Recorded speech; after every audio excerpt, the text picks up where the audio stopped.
Hello and welcome to your inner journey weather forecast, in which we utilize archetypal astrology to help you understand the themes and energies that might show up in your psychedelic journeys this week, in the journeys of your clients, the week of December 13th through December 20th, 2021.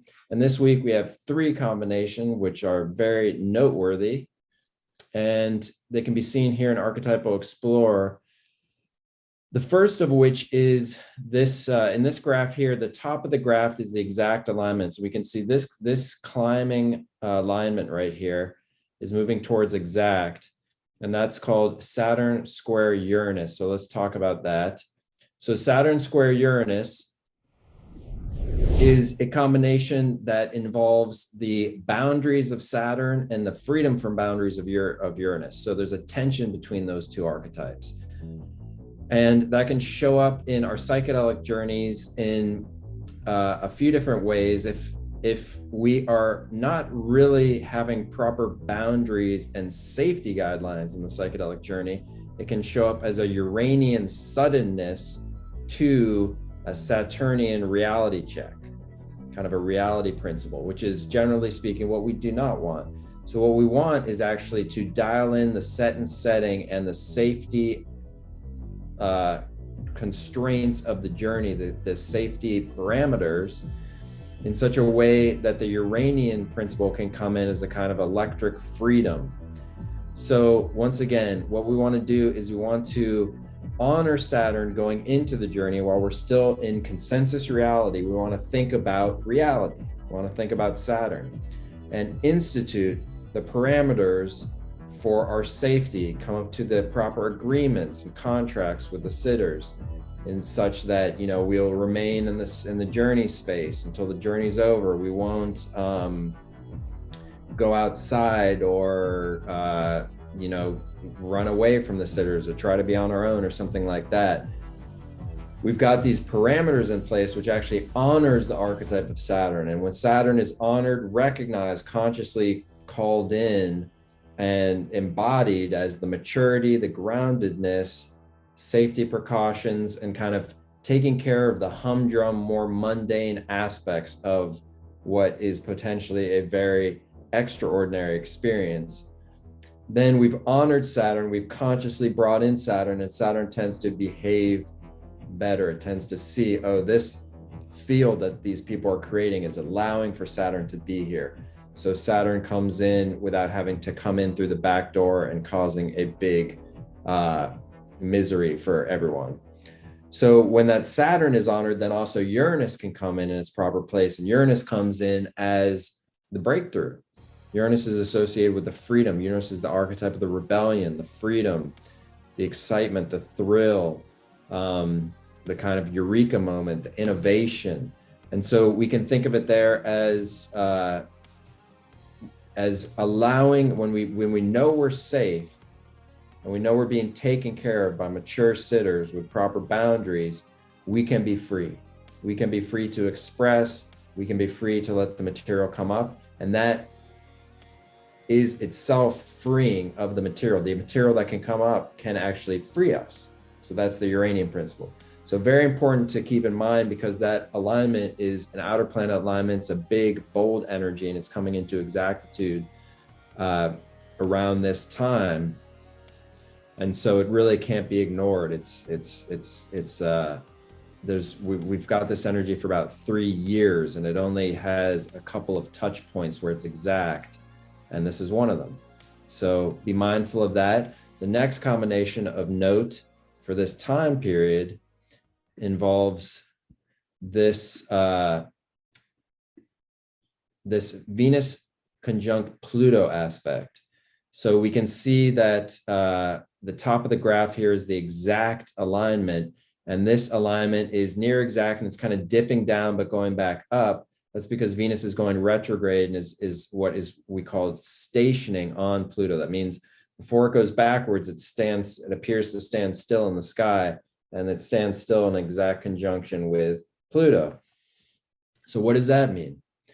So Venus-Pluto is, Venus is associated with the beauty principle, the principle of pleasure, the pleasure principle, harmony, the archetype of harmony, that which harmonizes and makes us feel pleasure through that sense of harmony. Like when you hear a certain melody, and the harmony of the melody kind of gives a pleasant vibration through your body.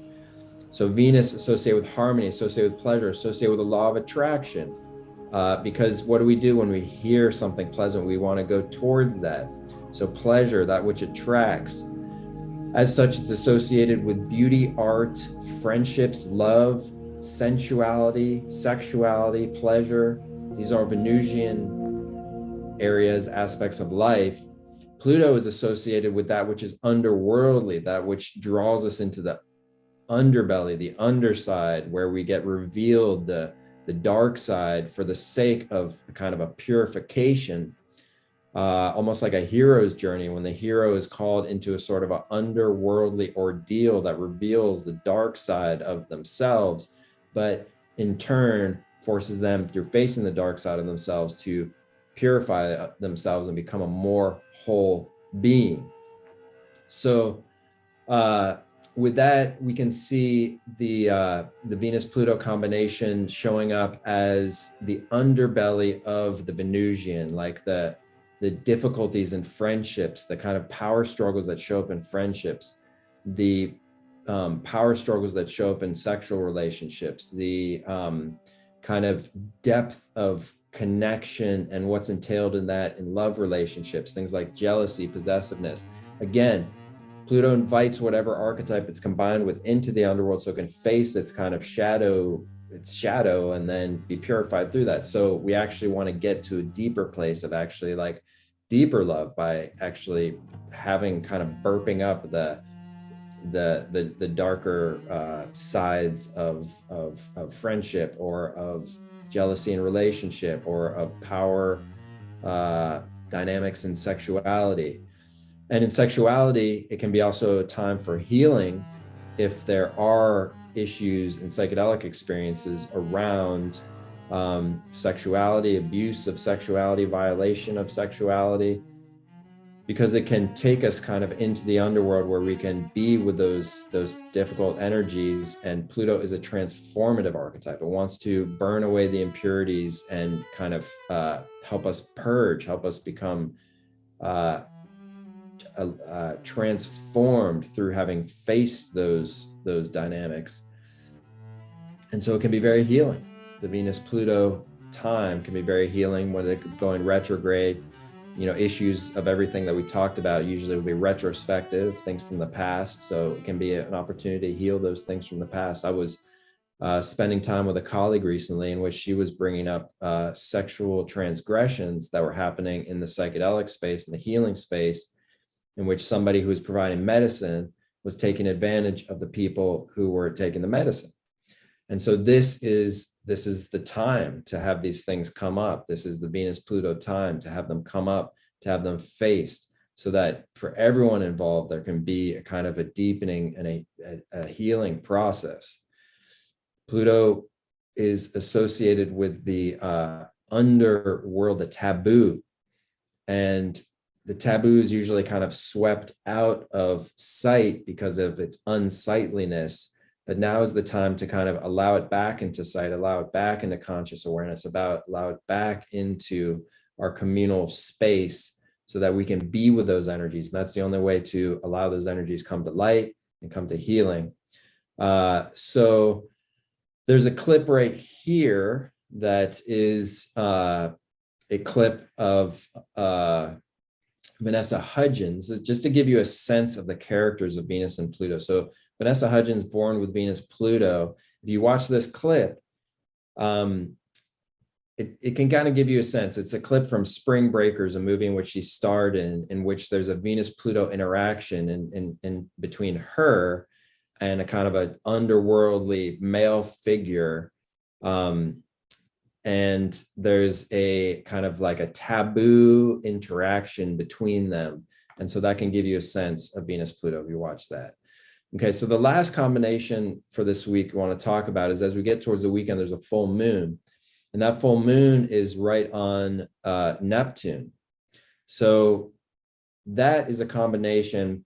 The moon-Neptune component The moon, so it's moon square Neptune, and moon and Neptune together over the weekend is a combination that has a different energy. It has a kind of a lighter touch, offers a sense of dissolving, offers a sense of a kind of a subtle, softer, rarefied nuance to spiritual experience that can allow us to feel very connected to others, particularly to the feminine aspect of reality and experience, because the moon is associated with connection, emotional connection to ourselves, to others, a sense of community, a sense of belonging to a larger social connective fabric.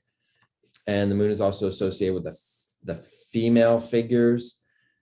And Neptune is that which wants to dissolve, make spiritualized, make rarefied, make subtle, and kind of, it can also make things very enchanted.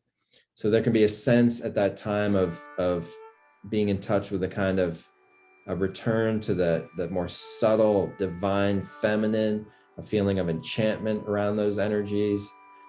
And here's a clip right here, which is a nice comedy clip from Saturday Night Live, in which Kristen Stewart, who is born with Moon Neptune, demonstrates a Moon Neptune figure with another female. It's a kind of a return to the feminine, return to the divine, involves a lot of water, which is very Neptunian. Journeys during a full moon on Neptune, sometimes there can be maybe water involved, maybe floating in water after the fact, something like that, or feeling as if one is in water, or having visions as if one is with the dolphins and the whales in the oceans, and having community with them, things like that. So those are the three dynamics, three of the most prominent dynamics for this week. So if you'd like to learn how archetypal astrology works, how it can reveal your unique superpowers, check out the link below. And of course, click and subscribe so you can be updated every week about the inner journey weather forecast. And as always, I hope you have a wonderful week, an insightful week, a week of growth. And we'll see you next week on your inner journey weather forecast.